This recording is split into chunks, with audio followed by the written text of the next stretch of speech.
5 bank होंगे बंद। प्रधानमंत्री नरेंद्र मोदी ने जो है कर दिया है घोषणा। जी हाँ दोस्तों, बता दें अगर आपका भी जो है बैंक में खाता है तो आपके लिए जो है बहुत ही दुख की बात है दोस्तों। 5 बड़े बैंक जो है भारत में बंद करने का आदेश दे दिया गया है। बात करते हैं दोस्तों, तो 5 बैंकों का होगा बंद। जी हाँ दोस्तों, बता दें बैंक ऑफ इंडिया, जी हाँ दोस्तों, जानते हैं बैंक ऑफ इंडिया जो है हर क्षेत्र में होगा। आपके भी एरिया में जो है बैंक ऑफ इंडिया होगा, ये बंद होने वाला है। दूसरा है दोस्तों यूको बैंक ऑफ महाराष्ट्र।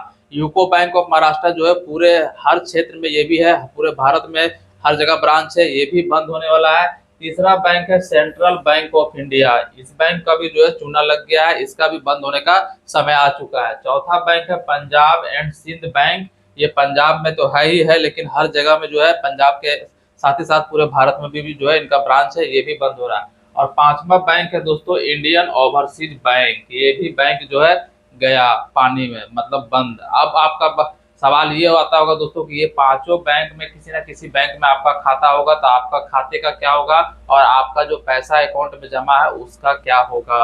अब पैसा तो चला गया आपका पानी में। प्रधानमंत्री नरेंद्र मोदी ने जो है सभी पब्लिक से माफी भी मांग लिया है कि माफ कीजिए, ये 5 बड़े बैंक जो है बंद होने वाले हैं, क्योंकि बैंक का स्थिति हो चुका है खराब। आइए जानते हैं सब कुछ बैंक बंद क्यों हो रहा है, आपका पैसा कहाँ क्या होगा, आपके खाते का क्या होगा, सब कुछ बात करेंगे इस वीडियो में। लेकिन अभी तक चैनल को सब्सक्राइब नहीं किए हैं तो देर क्यों कर रहे हैं, तुरंत सब्सक्राइब करके बेल आइकन प्रेस कर लीजिए। फेसबुक पर देख रहे हैं तो पेज को फॉलो जरूर कीजिए। तो बात करते हैं दोस्तों, तो ये 5 बड़े बैंक जो है ना ये बंद हो रहे हैं, और बंद होकर के जो है विलय हो रहे हैं। एक तरह से जो है ये विलय हो रहे हैं। विलय का मतलब होता है दोस्तों बैंक ऑफ इंडिया जो है किसी दूसरे बैंक में मिल जाएंगे और मिल करके दूसरा बैंक बन जाएंगे। बैंक ऑफ इंडिया का जो भी कस्टमर है वो जिस बैंक के साथ मिलेंगे उस बैंक का कस्टमर हो जाएंगे, ठीक है। उसी तरह से यूको बैंक है, ये भी विलय हो रहा है।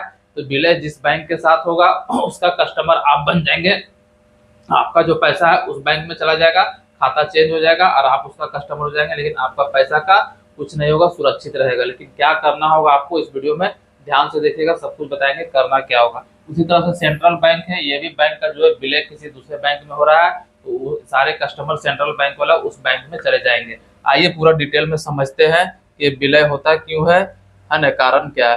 तो भारत सरकार जो है भविष्य में कुछ सरकारी बैंकों का जो है विलय की योजना बना रही है। जैसे कि हमने बताया कि ये बैंकों का जो है विलय होने वाला है, जिसमें से है दोस्तों यूको बैंक। जी हाँ दोस्तों, 1 नंबर पे हमारा है यूको बैंक, जो कि यूको बैंक विलय होने वाला है। दूसरा है बैंक ऑफ महाराष्ट्र, ये भी जो है विलय होने वाला है। तीसरा बैंक है दोस्तों पंजाब एंड सिंध बैंक, ठीक है, ये भी बैंक विलय होने वाला है। चौथा आपका है सेंट्रल बैंक ऑफ इंडिया, इनका भी विलय होने वाला है। और पांचवा है दोस्तों इंडियन ओवरसीज बैंक और बैंक ऑफ इंडिया, ठीक है। इस तरह से टोटल जो है 5 से 6 बैंक है, जो कि एसबीआई, पीएनबी, कैनरा बैंक जैसे बड़े बैंकों में जो है मिलाया जा सकता है। हालांकि अभी तक जो है कोई अंतिम घोषणा नहीं आया है। तो ये सारे बैंक का जो है विलय होगा, कहाँ पर होगा, तो bank of India, Indian overseas bank जो है ये सब जो है बैंक ऑफ इंडिया जैसे बैंक किसमें होगा, एसबीआई में होगा, पीएनबी में होगा और कैनरा बैंक जैसे बड़े बैंक में मिलाया जा सकता है, यानी कि विलय होगा।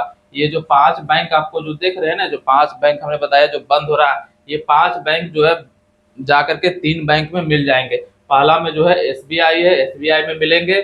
उसके बाद दूसरा है पीएनबी में मिलेंगे और तीसरा कैनरा बैंक में। ये तीनों बैंक में जो है ये 5 बैंक जो है समा जाएंगे और इनका कस्टमर जो है आप लोग बन जाएंगे। यानी आपका पैसा जो है एसबीआई, कैनरा बैंक और पीएनबी में चला जाएगा, वो 5 बैंक का, जिसमें से हम आपको पहले बताएं कि बैंक बंद होने वाला है। अब हम बताते हैं कि बैंक जो है बंद क्यों होता है और इसका कारण क्या है। सबसे पहले हम लोग बात करते हैं प्रस्तावित विलय की योजना। जो प्रस्तावित विलय जो होने वाला है उसका जो प्रस्ताव रखा गया है उसमें क्या कहा गया है, तो UCO bank of India, UCO bank और बैंक ऑफ इंडिया, इनका विलय जो है एसबीआई या फिर बैंक ऑफ बड़ौदा में किया जा सकता है। तो देख लीजिए यूको बैंक और बैंक ऑफ महाराष्ट्र, 2 बैंक की यहाँ बात हो रहा है। यहाँ पे जो है 2 बैंकों की बात हो रहा है, एक है आपका यूको बैंक और दूसरा है बैंक ऑफ महाराष्ट्र। इसका विलय कहाँ पे होगा, तो इसका विलय एसबीआई में होगा या फिर बैंक ऑफ बड़ौदा, ठीक है। पहला नंबर तो है एसबीआई में हो सकता है या फिर दूसरा नंबर है बैंक ऑफ बड़ौदा में इसका जो है विलय किया जा सकता है। तो ये बहुत बड़ी घोषणा आ चुका है। जिनका यूको बैंक में खाता है भाई, थोड़ा खाते को जो है कम कीजिए बैलेंस, और उम्मीद है कि उस बैलेंस को जो है कम से कम रखिए ताकि आप कभी फंसेंगे नहीं। दूसरा है bank of Maharashtra. Bank of Maharashtra वाला भी देख लीजिए, अगर आप मोटा अमाउंट है तो उसको कम कर लीजिए भाई साहब, क्योंकि ये दोनों बैंक जो है एसबीआई या फिर बैंक ऑफ बड़ौदा में किया जा सकता है विलय। इस बात को ध्यान रखिएगा, यूको बैंक और बैंक ऑफ महाराष्ट्र वाले।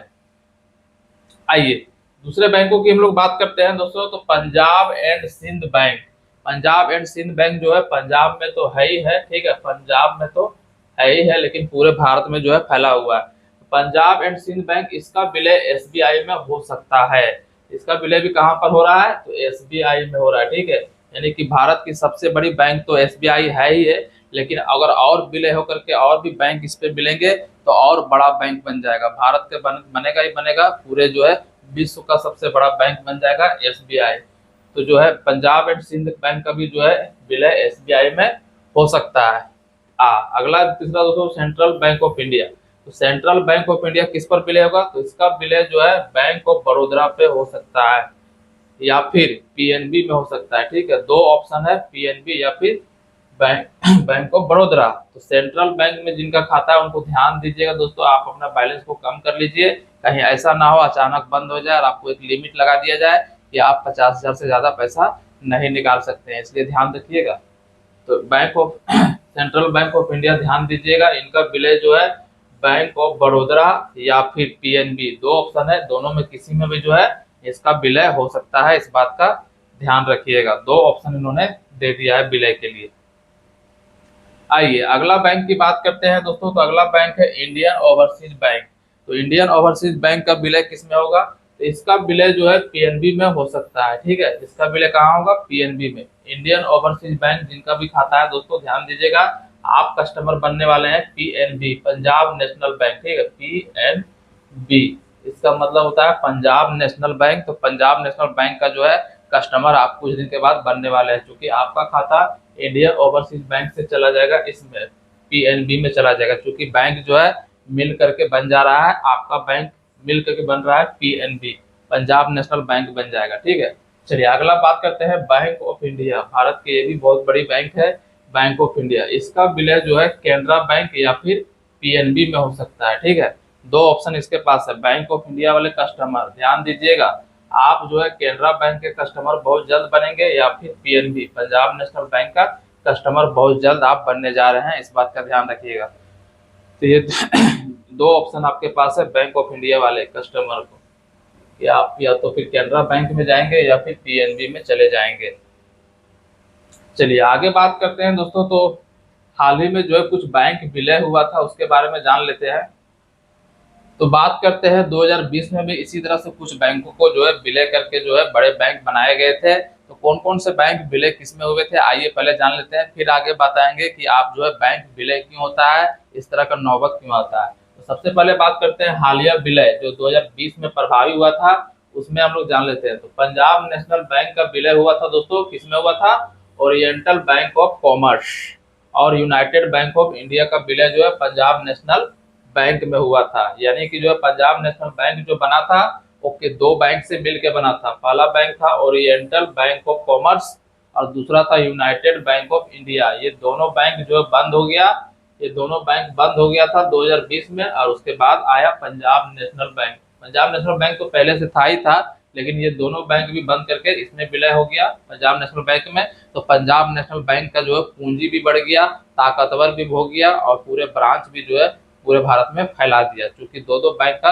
पावर इसके पास आ गया, दो दो बैंक का पैसा इसके पास आ गया, ठीक है। तो 2020 में विलय हुआ था ओरिएंटल बैंक ऑफ कॉमर्स और यूनाइटेड बैंक ऑफ इंडिया, दोनों मिलकर बना था पंजाब नेशनल बैंक।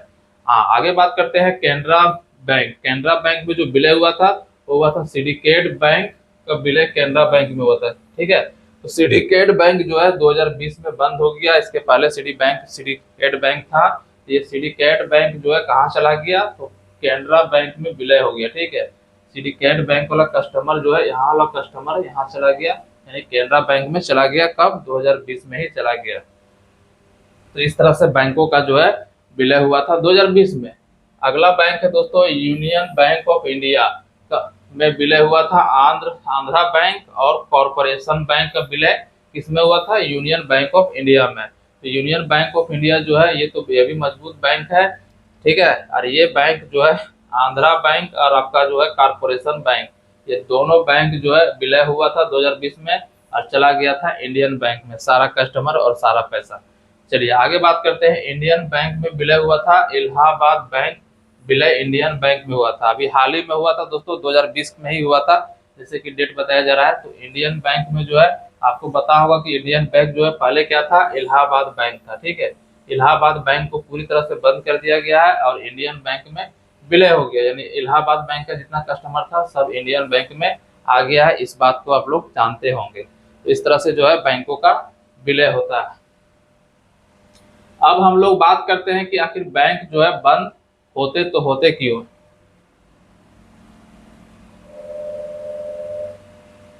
तो देखिए बैंक बंद होने के जो है बहुत सारे कारण है। सबसे पहला कारण दोस्तों बैंक के खर्चे, इनकम से ज्यादा जो है उनका खर्च चला जाता है, जैसे कि बैंक का रेंट, बैंक में जितने भी कर्मचारी हैं उनका सैलरी, उसके बाद बैंक में जितने भी जो एटीएम लगाए हैं उनका खर्चा, बैंक। अब सबसे जो डूबने का मेन कारण दोस्तों सबसे बड़ा जो है वो है लोन। बैंक जो है लोन तो बहुत ज्यादा बांट देती है, उसके बाद लोन को जो है रिकवर नहीं कर पाती है। बैंक में से तो लोन हम लोग ले लेते हैं, हमने जैसे आदमी ले लेते हैं, नीरव मोदी जैसे आदमी ले लेते हैं, अंबानी जैसे आदमी ले लेते हैं, ठीक है। इस तरह के जो है बहुत सारे लोग जो है बैंक से लोन लेते हैं और लोन लेने के बाद बहुत सारे लोग जो है इंडिया छोड़ के विदेश भाग जाते हैं। उससे क्या होता है बैंक जो है दिन ब दिन जो है डूबते चला जाता है, क्योंकि बैंक का करोड़ों अरबों रुपए ले गए लोन में और उसके बाद आप इंडिया से फरार हो गए। इस तरह में क्या होता है बैंक का जो है वैल्यू घट जाता है, बैंक का कैपिटल घट जाता है, बैंक का जो पैसा है वो घट जाता है और बैंक की स्थिति होने लगता है धीरे धीरे खराब। उसके बाद मजबूरन बैंक को जो है सरकार बंद कर देती है, आरबीआई बंद कर देती है, क्योंकि आरबीआई देखती है कि हमारा इस बैंक से इनकम से ज्यादा जो है लॉस हो रहा है, जितना हमारा कमाई होना चाहिए कमाए के ज्यादा ज्यादा कमाए तो हो ही नहीं रहा है, साथ ही साथ घर से हमारा सैलरी भरना पड़ रहा है, बैंक के स्टाफ का, बैंक की रेंट, बैंक के खर्चे, एटीएम के खर्चे। इस तरह से देखा जाए तो बैंक की स्थिति धीरे धीरे खराब हो जाती है, इसलिए बैंक को जो है विलय कर दिया जाता है दूसरे बैंक में, जो मजबूत बैंक होता है उस पर विलय कर दिया जाता है और सारा कस्टमर और सारा पैसा उसका जो है उस पर ट्रांसफर कर दिया जाता है। इससे तो कस्टमर को कोई घबराने की जरूरत नहीं है। ऐसा नहीं है कि आपका जो पैसा जो है जिस बैंक का विलय होगा उसमें आपका पैसा डूब जाएगा, आपका खाता बंद हो जाएगा, आपका कुछ भी नुकसान नहीं होने वाला है। इससे सीधा सीधा जो है सरकार का कहीं ना कहीं जो है वो खर्च बढ़ता है, लेकिन आपका कहीं ना कहीं फायदा ही है, क्योंकि आप एक मजबूत बैंक के साथ जो है मिलने वाले हैं, आपका पैसा एक मजबूत बैंक में जा रहा है, कहीं कोई दिक्कत नहीं, आपका खाता ऑटोमेटिक ट्रांसफर हो जाएगा, आपका जहां ब्रांच है वहीं ब्रांच रहेगा, बस ब्रांच का सिर्फ नाम चेंज हो जाएगा। जहाँ पे इंडियन ओवरसीज बैंक है वहाँ पे कैनरा बैंक आ जाएगा, वहाँ पे पंजाब नेशनल बैंक आ जाएगा, वहाँ पे एसबीआई का बोर्ड लग जाएगा, लेकिन ना ब्रांच चेंज होगा ना आपका पैसा नुकसान होगा। बस कुछ अगर चेंज होगा तो होगा सिर्फ आपका खाता जो आपका पहले होगा इंडियन ओवरसीज बैंक का, अब आ जाएगा पीएनबी का, आ जाएगा एसबीआई का, बस इतना ही होगा। बाकी पब्लिक का एक भी रुपए नुकसान नहीं होने वाला है। सरकार ने क्लियर कर दिया है कि पब्लिक का 1 टका भी जो है नुकसान नहीं होगा। सिर्फ हम जो है इस तरह बंद करने का यही कारण है कि जो है बहुत ज्यादा बैंक की खर्च हो जा रहा है, लोन ज्यादा बांट दिए हैं, रिकवर नहीं कर पा रहे हैं, एनपीए हो चुका है बैंक लगभग नेगेटिव में चला जाता है, नेगेटिव में। इसलिए इस तरह का कदम उठाया जाता है ताकि पब्लिक का पैसा डूबे नहीं। तो आपका पैसा जो है पूरी तरह से बैंक में सुरक्षित है, घबराने की जरूरत नहीं है। वीडियो को ज्यादा से ज्यादा शेयर कर दीजिए ताकि सबको जानकारी मिले कि ये 5 बड़े बैंक का जो विलय हो रहा है उससे आपका 1 भी रुपये नुकसान नहीं होने वाला है। वीडियो कैसा लगा हमें कमेंट बताइएगा, वीडियो को ज्यादा से ज्यादा शेयर कीजिएगा ताकि सभी को ये जानकारी पता चल पाए। मिलते हैं अगले वीडियो पे, तब तक के लिए जय हिंद।